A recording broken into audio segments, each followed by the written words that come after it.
Cool. So I think we can get started. Hi, everyone. Thank you so much for joining our Aerospace Engineering and Astrophysics career panel today. My name is Aditi, and I'm very excited to be your moderator for this event. For those of you who are tuning in to a Millie event for the first time, Millie is a company dedicated to building a community for international school students globally. And to that end, we host webinars and panels like this almost every weekend. You can find an archive for all of our past events, as well as a schedule for our future events on our website, www.milliegroup.com. And yeah, if you want to keep up to date with what we have to offer, follow us on Instagram at Millie_group. And also you can try to follow us on LinkedIn so that you can maybe find the panelists from this event and other events. You can find their profiles on there as well. So yeah, here's how today's panel is going to look like. We have some pre-prepared questions that we're going to go through. But again, please, students, feel free to submit your own questions. And yeah, your questions can be general for everyone, or you could direct it to a specific panelist. Either is fine. All right, so let's get started then. Could we start off with a 20 to 30-second intro from each panelist? Could you tell us your name, the school you attended, the city you're currently in and or from, and one fun fact about yourself? Could we start with Carl, please? Yes, thank you, Aditi. Thank you for having me. So my name is Carl Schneider, and I recently completed my postdoctoral research project at the Netherlands Center for Mathematics and Computer Science. A fun fact is that I like swimming and ping pong. Hi, thanks for having me. Great to be here. So my name is Max Gepner, and I'm currently a PhD student at the Edinburgh Centre for Robotics at the University of Edinburgh. And before that, I studied in Edinburgh as well for my undergraduate. And fun fact about myself, I walk unusually fast when I'm going to places. Hi everyone, thanks for having me. My name is Lotte de Haar. I'm currently in Trieste in Italy, where I'm pursuing a PhD degree at CISA. I'm from the Netherlands actually. I did my bachelor's and master's in Amsterdam. Me is that I actually always wanted to be an artist, but somehow I ended up being a physicist. Hi everyone, thanks for having me. My name is Tomás Burroni. I'm based in Buenos Aires, Argentina, and I'm 1 month away from finishing my bachelor's and master's in aerospace engineering. And the fun fact is I'm also a few weeks away from getting my private pilot's license. Wow, amazing. Lots of really cool fun facts. Great. So yeah, we're going to start off with a couple of questions, more kind of academic questions about university and academic career paths, and then we'll maybe move on to some more career-focused questions later. So yeah, could each of you describe your academic path so far? So I heard kind of a couple of things about undergraduate and master's degrees. So could you just give a quick overview about that? Yes, certainly. So I started off my undergraduate studies at the Rensselaer Polytechnic Institute in upstate New York. It actually has a Dutch history. So at that time, I didn't know that I would be coming to the Netherlands. So Lotte's home country. So it's really cool actually that Lotte studied just right across at the UVA, which is just across the street from the CWI where I was working. So yes, Rensselaer is a great engineering school, excellent courses in physics and mathematics, and actually also has a Nobel Prize winner, Ivar Geber. And I say that because in the very first semester, he actually gave a talk. He was most kind to give a talk to all graduates who just had enrolled. And it was a very inspiring talk that he gave, and very inspiring that someone just coming from high school like me could perhaps also make awesome discoveries. So that was very inspiring. So also as many, I think, physicists, mathematicians, and many people around the world look up to Einstein, I count myself there as well. And when I had the opportunity to go to study for 2 semesters at the ETH in Switzerland, I did. And that's where Einstein had studied, and also he received his doctorate right across the street from the ETH at the Universität Zurich. So that was really cool to sort of think that, I'm walking sort of alongside maybe where he walked. And then, after graduating, I attended Utrecht University. So it's really cool. I really wanted to experience what it is like to study in Europe. And also with this rich cultural history between the US, and specifically between New York and Brooklyn. I was born in Brooklyn. It was really cool to find out actually that there's a Brooklyn here, which is the original city after which Brooklyn is named. And well, New York comes from, New York used to be New Amsterdam, and it was founded by the Dutch. So it was really awesome experience to do a master's in theoretical physics. So I did physics and mathematics bachelor's along with a minor in German language at Rensselaer, and also in applied mathematics master's. Then I went to do another master's in theoretical physics because I wanted to deepen my understanding about fundamental physics. And Utrecht has some very fantastic professors, including as well a Nobel Prize winner at Hooft, and some of the initial 15 pioneers of, let's say, black hole studies and quantum gravity. So that was really cool. Then I also had this dream to study at the University of Cambridge, and that dream came true following Utrecht. And actually, I remember when I was younger, I watched some programs and talks by Stephen Hawking, and at Cambridge, I actually got to see Stephen Hawking a few times at various places at the university. So that was really awesome to see him in person. Afterwards, I found a very cool. So there at the University of Cambridge, I took this part 3 of the mathematical tripos. It was a very challenging mathematics competition, and it has it's called applied mathematics, but it has 85 courses, ranging from economics, astronomy, physics, and I took courses mostly geared toward astrophysics and astronomy, because I knew that I wanted to change from really fundamental physics more to astrophysics. And so I thought, well, in addition to studying at Cambridge, I also need to have the proper background to do this. And so at Leiden University, I saw a very interesting project that dealt with identifying magnetic fields in galaxies and also classifying turbulence.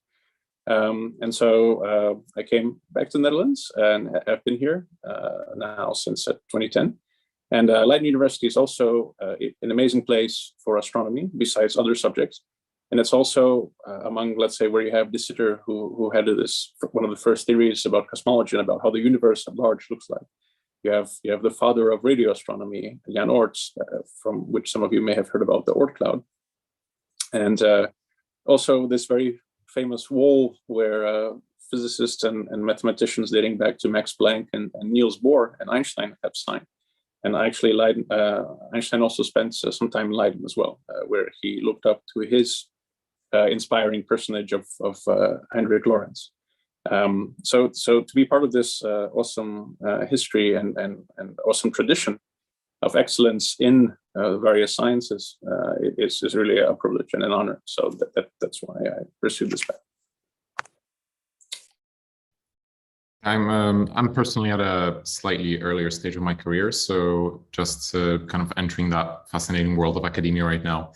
But so I guess my academic journey started out, back in high school when I did the IB. That kind of got me into the academic way of thinking. I think the IB is actually great at that.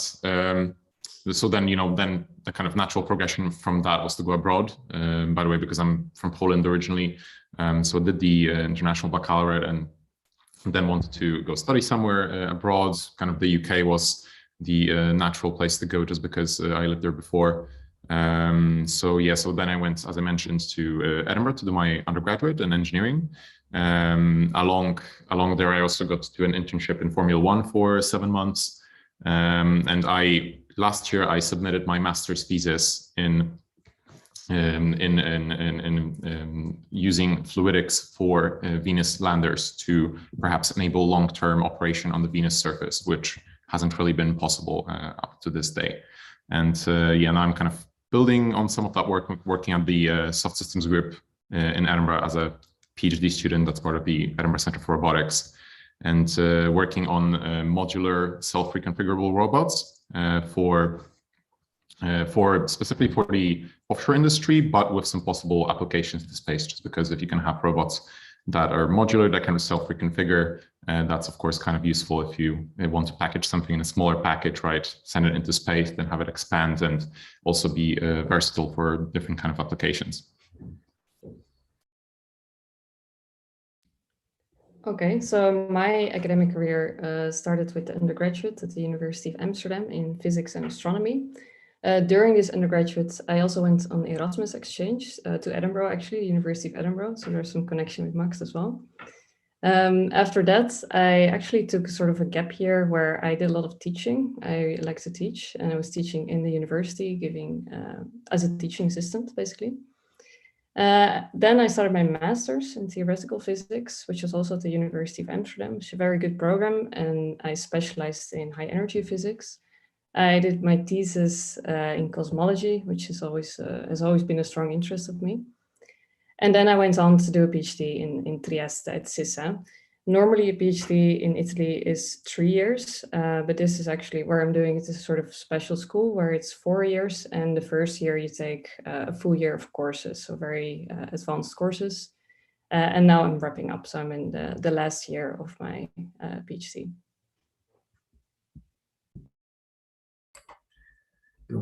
Well, first I graduated a non-technical high school, so my courses were mostly on economics and all of that stuff, but barely anything on physics, maths, and engineering. And I jumped straight from that to the engineering undergrad and master's. In Argentina, all engineering degrees are 6 years long. They're equivalent to a bachelor's plus a master's. So I didn't actually get a choice into doing a master's. I don't regret it though. And from the moment I started, even though I had no prior knowledge on any technical projects or how to actually do stuff on programming and electronics, I started getting into lots of student projects and courses. Anything that I found that I could learn from, I got in it, and I tried my best. And many times I failed, of course, but I ended up learning so much. And then when I was on second year, on my 4th term overall, I got to get into a research lab, and I've worked there for 4 years. That got me as well a lot of opportunities to get experiences abroad, into congresses and other courses and internships. I got to go twice to Brazil, twice to USA, and once to Germany. So that was absolutely incredible.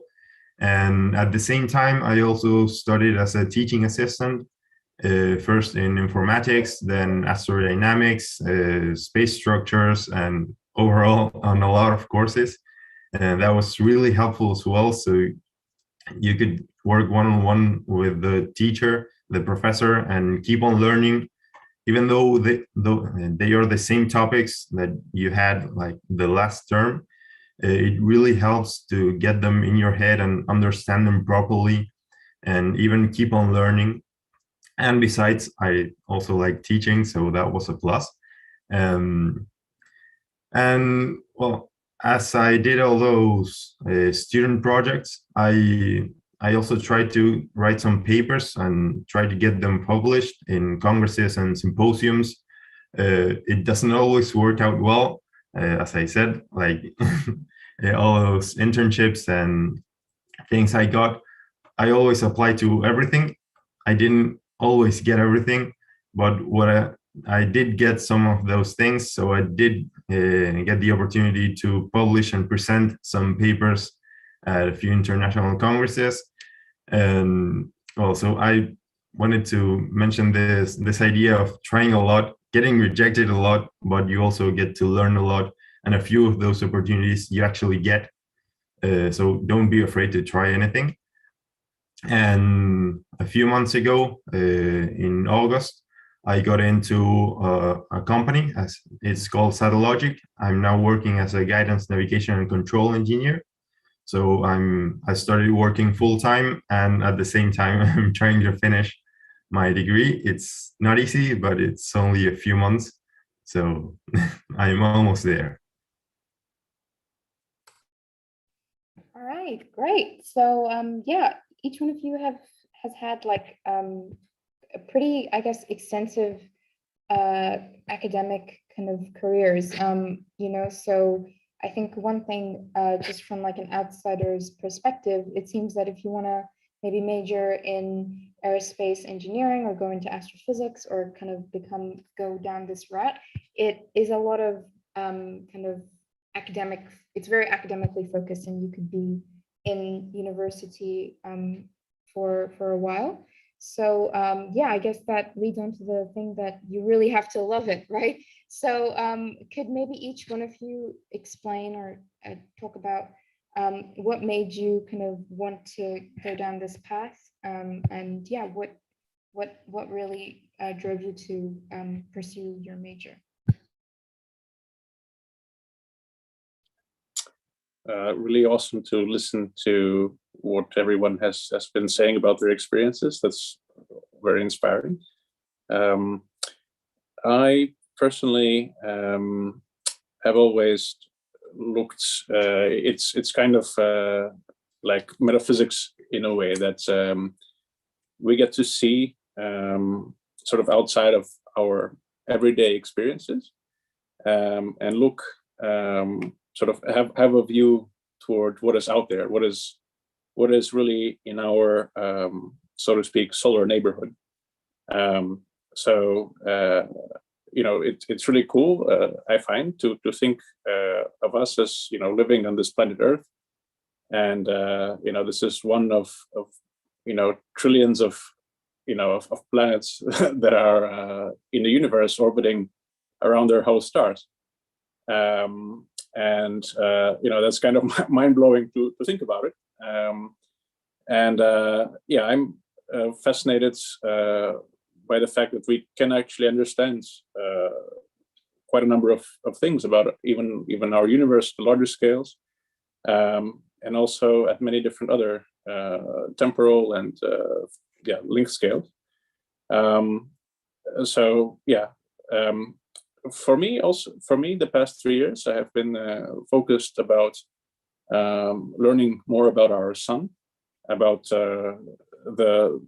what gives life to Earth, and what actually protects our solar system from very high energetic particles from extragalactic cosmic rays and so forth, and learning about the interaction between the sun and the Earth. So both the sun as a giver of life, a giver of energy. Everything that we see on Earth is, well, thanks to having this host star, and for Earth being in a habitable zone of our solar system. But also, yeah, the sun can also give quite a lot of tantrums and throw out large plasma clouds that can pose a danger for modern technology. And so, thanks to Earth's magnetic field, we are shielded to some extent, but our technology that's in space, satellites, are not so much. So it's what I've been studying is and researching is space weather. That's this field, and yeah, it's fascinating that we as humans living here on Earth can actually say things that are happening in space, and look back in time to billions and billions of years, you know, to really the beginnings of the universe. And so yeah, that I find yeah, very fascinating, and also that there's this laboratory. So the universe is a laboratory where one has to observe all these high energy experiments that are happening, and at different regimes of energy scales. So that's all very fascinating. Yeah.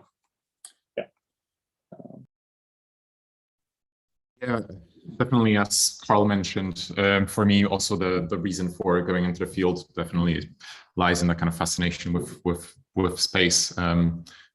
Just for me, I think primarily it symbolizes just infinite possibility, right? And as an engineer, I have this innate drive to pursue more kind of advancement of of technology, pursue innovation, and seek how I can optimize systems further, but also how I can make these kind of breakthrough changes. And I've always seen space as the the area where I can really make those breakthroughs, right? Funnily, I think my the original kind of fascination might have actually started early on when I was really young, and I remember I think I got this encyclopedia, and it had a lot of chapters about space, and I just remember as a little child just reading through that, and just immediately caught my attention. I think I remember I was like in kindergarten, and I learned all the names of the planets and the moons off by heart, and I was so proud of myself because I could recite them to others. So yeah, that probably started back then, kind of been going on ever since. Yeah, definitely. Yeah. So I think for me, the fascination didn't actually start so early on. I was mostly interested in biology and nature as a kid. So I was thinking to maybe study biology or medicine, something in that direction. But then towards the end of high school, my school organized a trip to CERN in Geneva, where is the particle accelerator. And there I started learning a bit more about present day or more modern physics, which seemed very interesting to me. I was really fascinated by what particle physics was and how little we know actually in particle physics, but then also in cosmology and these things. And what I also really appreciated about physics is that you have to think in an abstract way and challenge your mind in a certain sense. And this is something I like to do. So it seemed the right fit for me. Well, similarly to Lot, I didn't actually quite know about my passion for space before I started the university. First, I wanted something to do with maths and physics. I knew I was really interested in that, and like getting to think about really hard problems and getting challenged intellectually. I love that. So I started looking into those majors. And at the same time, I wanted to be a pilot like my dad. And I was, of course, really into planes since both my parents worked at an airline all their lives. And at the moment, I didn't know much about what engineering was, what physics was, all the differences. But I got the opportunity to visit a university and talk to one of the professors on aeronautical engineering. So I was explaining to him, well, I like this, I like maths and physics, and I really love to like disassemble and assemble stuff or help my dad at home when he has to fix something and all of that. And he told me, okay, you got to go to engineering, definitely. And that conversation was quite a longer conversation. It really helped me like find my way to what I wanted to do. And I looked at the overall plan, what courses aeronautical engineering had. I liked it, but there were some things I wasn't really interested in. And at the same time, right when I was graduating high school, I found on the news that this aerospace engineering degree was opening up. It was the first in Latin America, actually. So I went to one of the first talks that the director of the major gave, and that's when I fell in love with it. He talked all about engineering and aerospace and how it worked and all the different challenges that one faces in a space project, and I absolutely loved it. At the moment I walked out of that talk, I went right to get myself enlisted at the university. And once I started studying it is when I started actually developing my passion for space that I had previously not known. Yeah, amazing. So I think each one of you gave like different answers about why you wanted to study the major. And Yeah, students, if you have any more questions to ask each of the panelists, you want to know more about their journey or anything like that, feel free to keep asking. Okay, great. So I guess the next question that I wanted to ask is what was maybe the format of your classes and your lectures at university, or what still is, because you know if you're doing PhD right now. Yeah, how does it kind of work? Is it pretty similar to what we would expect, or is it anything different? Yes, so I had the opportunity to experience several different educational systems. So the first one in the US, followed by Switzerland, and then the Netherlands, and then the UK. So I would say that, well, in all of these educational systems, of course, one has sort of an emphasis on what's in the text books or what's in the written lecture notes.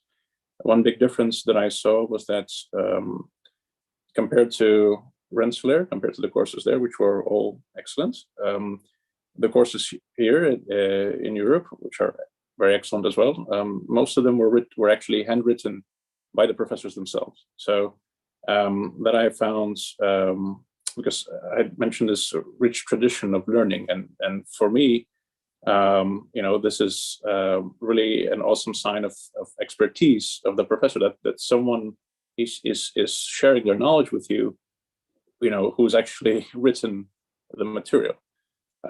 So that's really awesome, actually, I think. And in the UK, I found that there's a lot of emphasis on, let's say, for the specific subjects I was studying, for, let's say, astrophysical fluid dynamics, an emphasis on really verbatim memorization of proofs. So in the UK, I think that they have a very strong tradition of actually being able to recite letter by letter proofs and theorems. And then, so that's most of the emphasis. And then there's also a part of, let's say, answering questions that one hasn't seen before. In the Netherlands, it's actually, I found the emphasis to be more on questions that one hasn't seen before, which made, of course, the curriculum much more challenging and much more geared toward research. So I think it's, yeah, it's very cool actually to be sort of confronted with questions where, you know, you have maybe seen a small insight while doing your assignment, but most of it is really new. So one has to really think quick and on the spot, and that's you know, being confronted with something that one hasn't seen is really research, and that's where the difference comes in between being a student who is you know, being very meticulous and writing things down that the professor is teaching them, and then, you know, performing well on the exams, the tests, what has been taught. But then there's research, which is, you know, really the unknown, really pushing the boundaries of what's currently known. And to be able to sort of switch into that gear, one needs to be sort of, you know, sort of coaxed into it by being challenged by, you know, to explore actually, yeah, the unknown. And the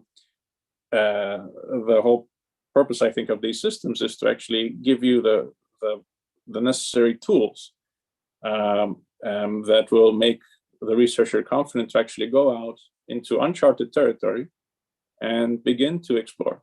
And then also, as Thomas was mentioning, you know, learning so many new things in the job. So you know, you have certain tools from your education, but then because when you choose the research that is for you, so that resonates with you so much, that energy, that drive allows you to create tools that you need on top of the ones that you have. But of course, you need that foundation. But then it's up to you as the architect to build everything on top of that. So I think, yeah, these different systems, they put emphasis, because yes, in the US it's a certain system, I think, and in Europe, it's also, for instance, that let's say it's more okay to encounter failure. Let's say that if one fails a course, there's an opportunity to retake that course. So that's why, let's say, exams can be much more difficult in terms of actually throwing stuff at you that you haven't seen, because for these reasons, So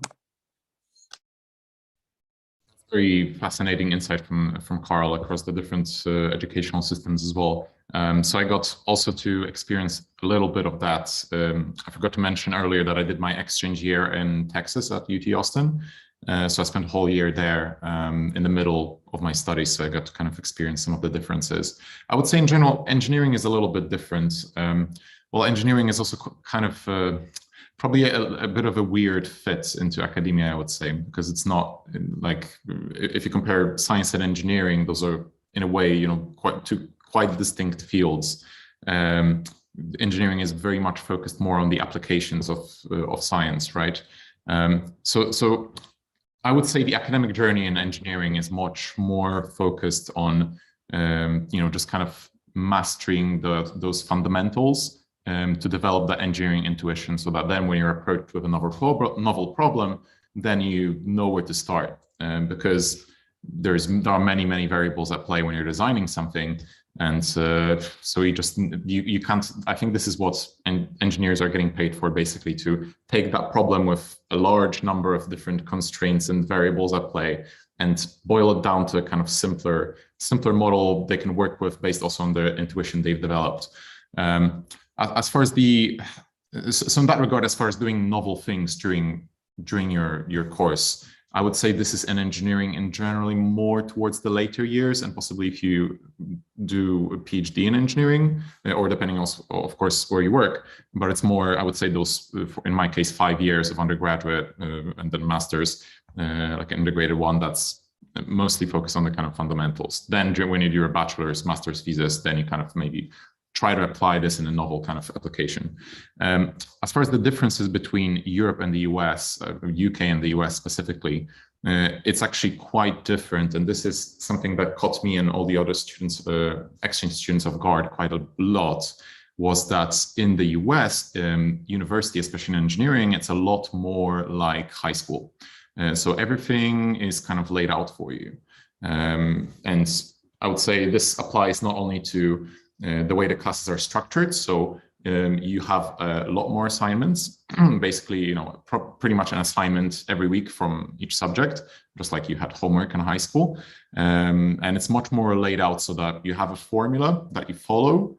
And then if you follow that formula, you get good grades, you perform well, you acquire the knowledge you want, the abilities you want.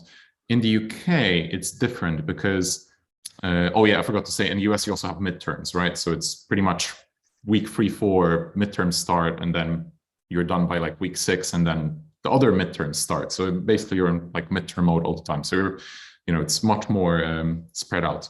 In the UK, it's different because you have a big exam at the end of the semester, in Scotland at least, where you have 2 semesters. I think in some places in England, you actually have 3 trimesters, and you have 1 big exam at the end. I'm not sure if that applies to all universities or just some, so in Scotland, you have exams at the end of each semester, and it's a really big one. You have some assignments in the middle, but it's definitely not as many. And also one big difference is that it's much more focused on independent work. So you would have very few lectures compared to the US, very few assignments, but for example, the lectures would be structured in such a way so that you need to kind of go in by yourself. You need to, open up the textbook. You need to read a bit online, do a bit more work research by yourself to master some concepts, which can be a bit more challenging. But also, it can depend on the person, which, what's a better fit for you.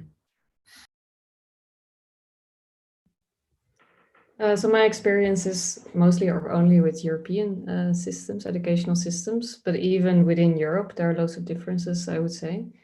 So my main experience is with the Dutch system and the Italian system. And as Carl has already said a few words about the Dutch system, I can confirm those actually. exams are indeed not easy and focus on the things or questions you've not seen before. And I think that's why the style of teaching is also a bit different. So you would have maybe a few lectures by the actual professor and then many exercise classes. So you're really practicing and practicing different exercises. You can do this together with other students as well.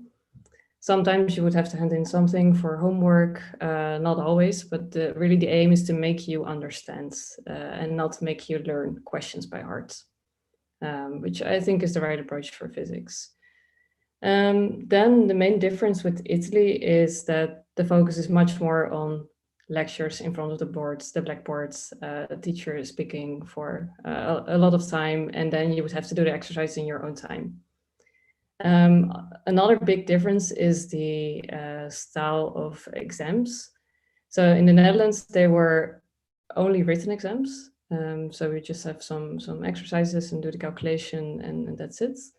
In Italy, a lot of the times they are oral. So you would have to go in front of the blackboards and the teacher, the professor asks you some questions and you would have to explain using the blackboards. So for me, that was a very new experience. I don't know what is the best education system. I wouldn't say there are just different styles, but what I do like is that if you experience different systems, you get to practice and develop different skills. So for me, this was very useful to now also learn better how to explain things at the blackboards and yeah, sort of challenge myself also in that way. Yeah. So my experience is mostly on Argentina's system, and I just learned that I was at the same place at the same time as Max in UT Austin in Texas. So I got to experience that as well. And yeah. So our classes, well, the Argentinian system is quite similar to what Lod and Max explained. It's 2 semesters a year. One big exam at the end of the semester, and sometimes smaller exams such as midterms, and a lot of like assignments to hand in as well. In Argentina in particular, there's a lot of focus on the basic sciences. Like there's a lot of maths and physics and chemistry and all of that the first 2.5 years. And the rest of the time, so that 3.5 or 4 years, those are specific to your degree. And those specific courses, they were based mostly on the professor's experiences. So we weren't getting so in depth into the textbooks and the theory, but the professors always try to explain with what they had encountered in their daily jobs. They all worked as engineers, and some of the top engineers in Argentina, actually, they don't, most of them didn't come from academia. So, I don't know, whenever they were explaining some theory or some model, they would get some of their stories in as well.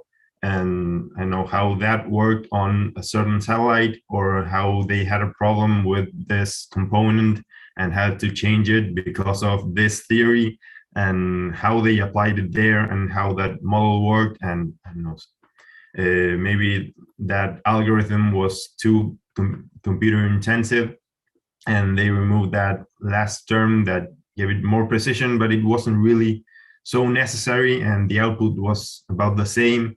And all of that hands-on experience they had gained throughout the years, they tried to lay it on us, and that was super helpful. And I realized quite different from my friends from other majors. And since, well, this, because it's quite a new major in the country and in the region, so there aren't many professors that come from academia on these specific topics. And what they tried to do as well was encourage a lot of the student participation. And so instead of proposing a question and then solving it in the blackboard for the students to copy, they proposed a question and asked the students, well, how do you think we should try to solve this? What should we do? And then propose maybe different answers, and we would all work together in the class, like the students, with the professor as a mentor and as a guide, and helping us get to the result. So we would actually do the work ourselves, or sometimes we were the ones who had to prepare the topics and give the classes, and also a lot of hands-on projects. So at the first few weeks or the first 2 months, for example, we had like small assignments, but then on the second part of the course, we had a bigger project, like a simulator, or we had to design and make something or test it.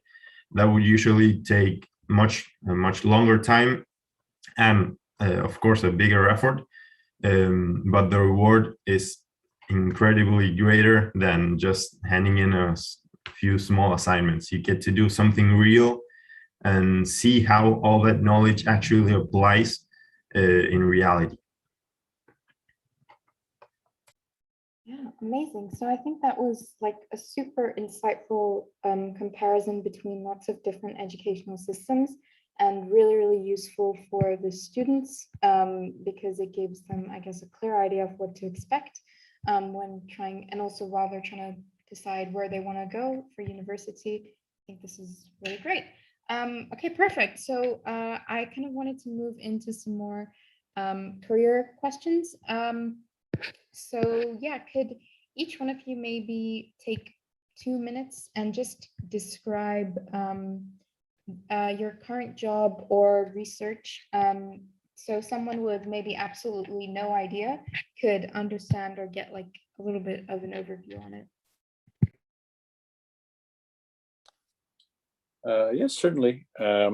So these past 3 years, I've been working with images taken by a space telescope that is from an ESA, the European Space Agency, and NASA, the space agency of the US, that has been taking images at different frequencies or wavelengths, if you will, and taking those pictures of the sun. So by looking at different frequencies, one can probe sort of different environments and different depths of the sun. And the reason for this is to also use AI, so really machine learning or deep learning, which are subsets of this artificial intelligence field, and try to make like a weather forecast of space weather several days in the future. And why is this interesting? Well, or why is this sort of needed? Well, for the reason that when the sun produces these massive eruptions in the form of coronal mass ejections, CMEs, or solar flares. We actually had a solar flare like yesterday or the day before arriving. Perhaps you've seen it in the news. One could see northern lights, I think even in the north of the Netherlands, and also at lower latitudes than one usually could see them. And so besides being very beautiful, besides giving the aurora borealis or aurora australis, which is in the southern hemisphere, they also, they are energetic particles, right? So these are, different protons, high energy electrons, ions, traveling at very high speeds. And because we have a lot of assets in space, in terms of actually astronauts, the International Space Station, many satellites, constellation of satellites that provide, Earth observations, communication, global navigation systems, everything you need to know where you are, or to do precise, let's say, drilling, or precise, whatever depends on satellite information. That can all be affected. Internet, that can all be affected by these very energetic storms. And so the idea of this project was to look at these, hundreds of thousands of images, and see if an AI system could sort of extract patterns or insights from this data in order to enable a prediction of whether a particular value of the magnetic field measured near Earth would exceed or not a certain value, which we took as indicative of whether the storm would be effective for Earth. So whether it would induce things that would need to be alerted, that people who operate satellites, or even, so I forgot to mention, this also can cause like radio frequency blackouts, or also blackouts of the power grid on Earth. So, you know, as a future system to alert these people. So that's a step in this direction. Yeah, so as far as my current work, it's a little bit early stages because I'm starting my PhD program. I did something a little bit different at Formula One, but so my current project builds around this problem with offshore wind turbines. So basically, you know, you locate wind turbines out in the sea where the wind is very strong, obviously, because that helps you generate more power more consistently as well. But the problem with that is if you want to maintain those wind turbines, do some maintenance, repair them, or even inspect them, that can get a little bit challenging because sending humans out there to a region where there's very powerful winds, very harsh weather, very high waves, like 5 or 10 meters in amplitude, you know, that's a bit challenging. So actually these operations of maintaining those wind turbines are notoriously expensive. Some of my friends currently work in the sector as well, and they're very excited because they're going to earn a lot of money in a few years just by you know, going out to the sea and repairing those turbines. Yeah, so it's nice to be able to, would be nice to do that with robots if you can, you know, reduce the cost of the operation and thus make these turbines more viable, help encourage more development of renewable energy that way. The problem with that is, once again, you have the strong winds and the high waves, right? So if you want to use something like drones, well, that's a problem because the drones, some kind of, you know, quadcopters, for example, they don't necessarily do that well in very, very strong and unpredictable winds. And also they have a relatively short operational lifespan, right? And the similar problem is with some kind of surface water vehicles or underwater drones that you might want to send. Again, you have those high waves. It's a very, very difficult to control problem. There are some people in my research group as well trying to solve that control problem. They're doing some great work on that, but it's still kind of still a major challenge without guarantee that, you know, it's going to work out. It's going to be a viable solution for this application. So instead, what we're thinking about is if you have a robot that can kind of attach to the structure. If you have, I'm going to use this water bottle for demonstration purposes. So imagine you would have, for example, a wind turbine on the sea, and you can have docking ports on the wind turbine, and then you can have a robot that kind of attaches to those docking ports and can traverse the structure. And also the robot is constructed from different modules. You can think of it as if you were building something from Lego bricks. And if that robot can rearrange those modules, it can rearrange itself into different forms, into different kinds of structures, which in this context is very interesting, because if you have a wind turbine and, for example, one of the critical areas, two of the main critical areas for inspecting wind turbines are usually the blades of the turbine on the top. You get a lot of erosion there, and also at the bottom where there's a lot of water, there might be corrosion. You know, we need to inspect that, check that everything's okay there.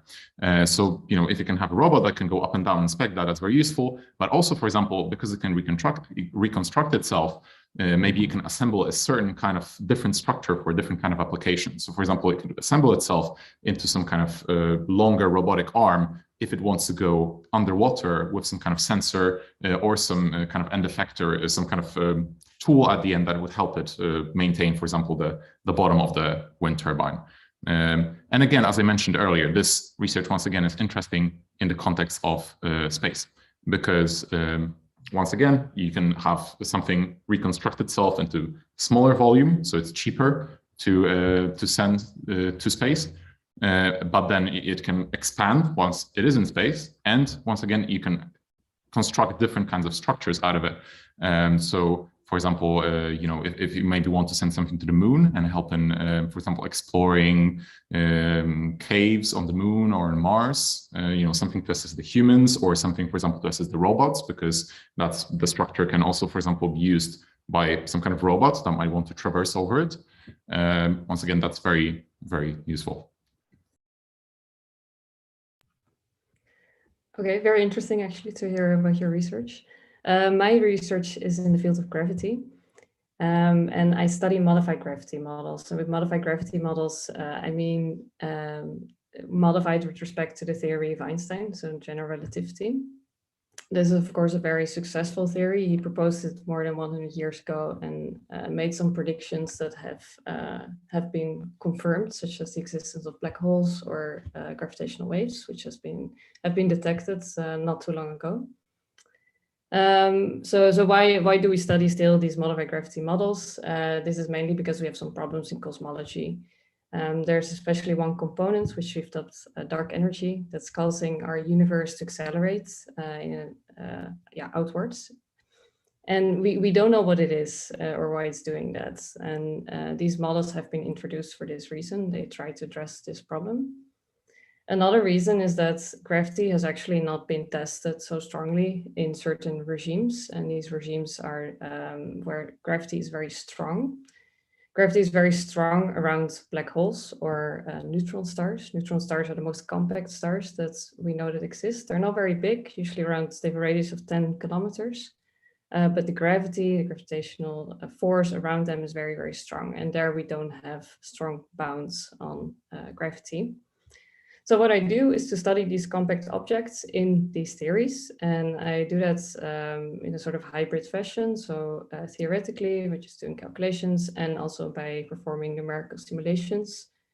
Through these numerical simulations, I can also predict certain parameters or ways these compact objects should behave. And this you can compare to observations, which can then be used to constrain theories of gravity. There are many models, so this is a way to sort of weed out the bad ones.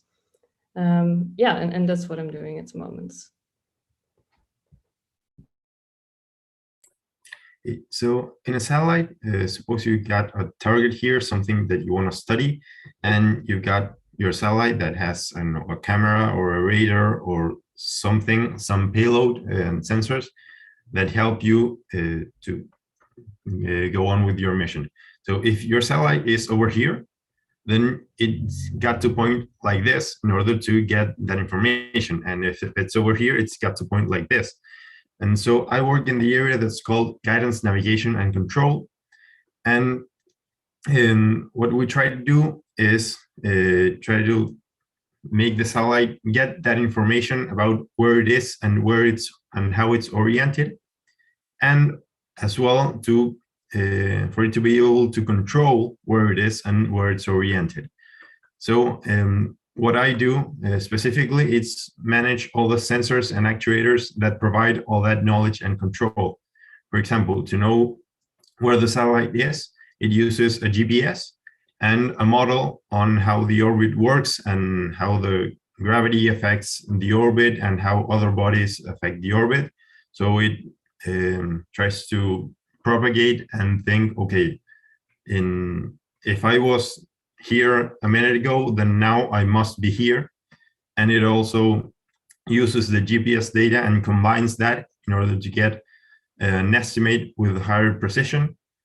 And in order to know how it's oriented, where it's pointing, it uses star trackers to look at the stars, gyroscopes to measure the angular velocity of the satellite.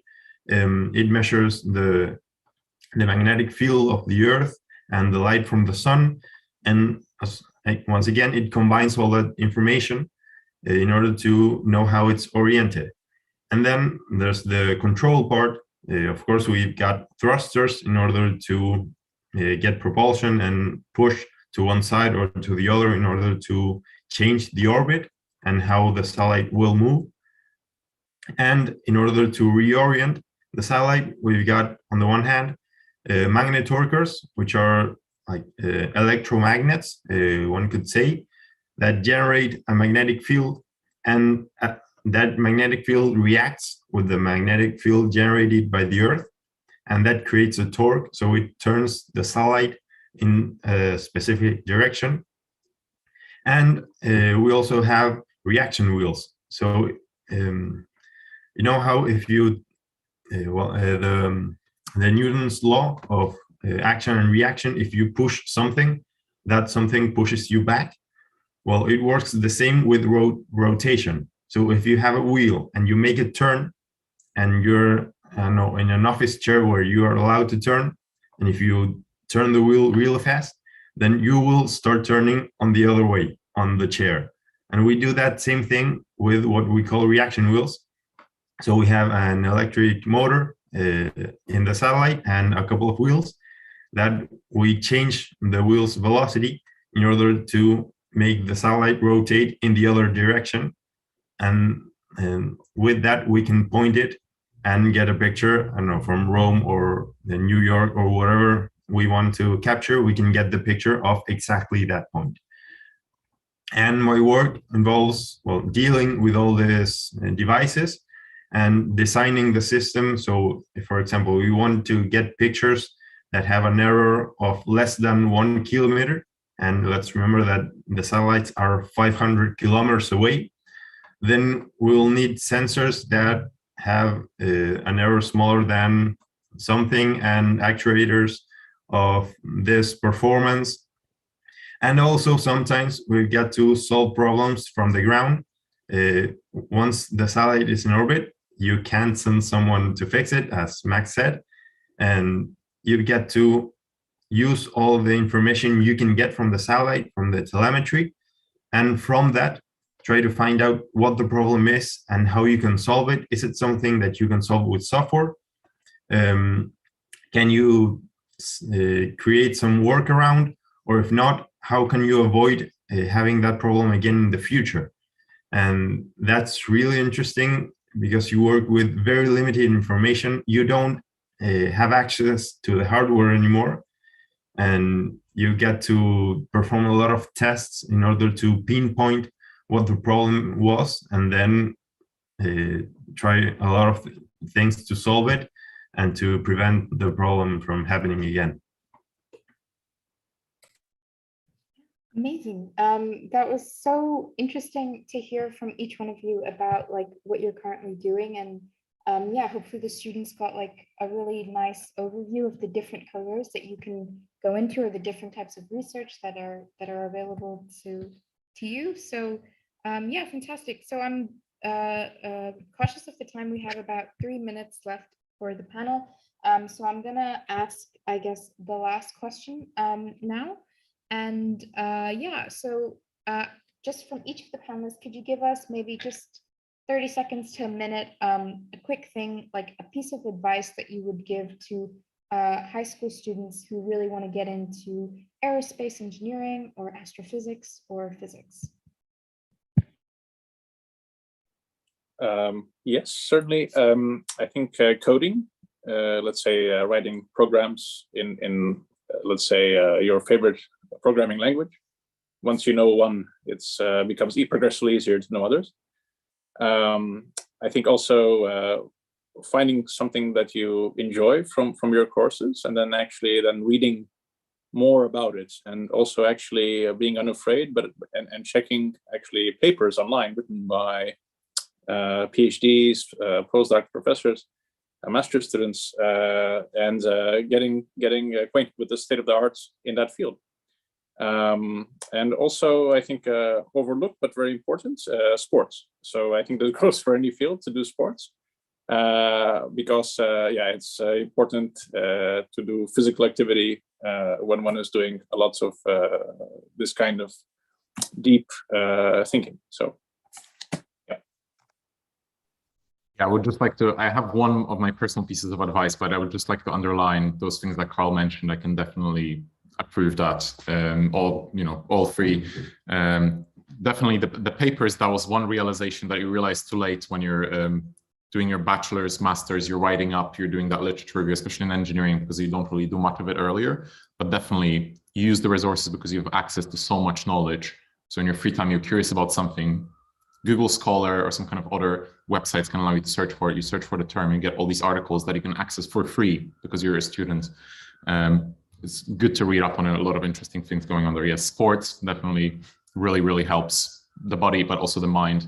And also for my personal advice, it would be just trust the process, because that's personally something that I struggled with a little bit. there's a lot of things going on, a lot of exciting things going on in the world. And sometimes when you're sitting in books, studying, it can feel like a little bit not as exciting, even though the subject can be exciting, but you see what some other people are doing. But yeah, just trust the process, stay committed, and be patient as well. It takes a few years, and it takes much more longer after you graduate as well to get to a certain level of expertise. But we can do something useful with that knowledge. So stay on that track. So I completely agree with both Carl and Max. So let me underline also these points. For me, I would say not to be afraid to ask questions. It's very important to keep asking questions. I think in the beginning, I myself was a bit reluctant in this, and I wanted to understand everything by myself. But don't be stubborn and just ask those questions. That's what the professors are there for, and also the teaching assistants. Also, if you are interested in a specific course, reach out to the professor and ask her or him for papers or some book to read or something to deepen your knowledge.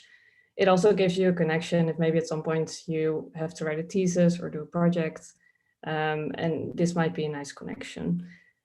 So these things I would keep in mind. So yeah, absolutely agree with everything they said. Especially the last point about reaching out to the professors and asking them whatever you need, may it be from the course itself or from their own experience and their research. People love it when you ask things about the things that they do and they are passionate about, and professors are there to help you. They chose that profession because they like teaching and they like helping students. And I'd say mostly try new things and don't be afraid to get into new projects and courses. It doesn't matter if at the start you don't know how to do it, you don't understand.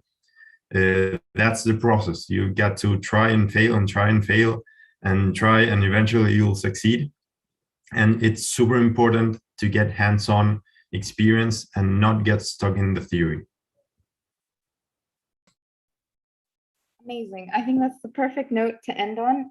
Thank you so much to the students for joining in and listening to this amazing panel. And thank you so much to each of the panelists for giving lots of great insights onto what it's like to work in this career and study in this career.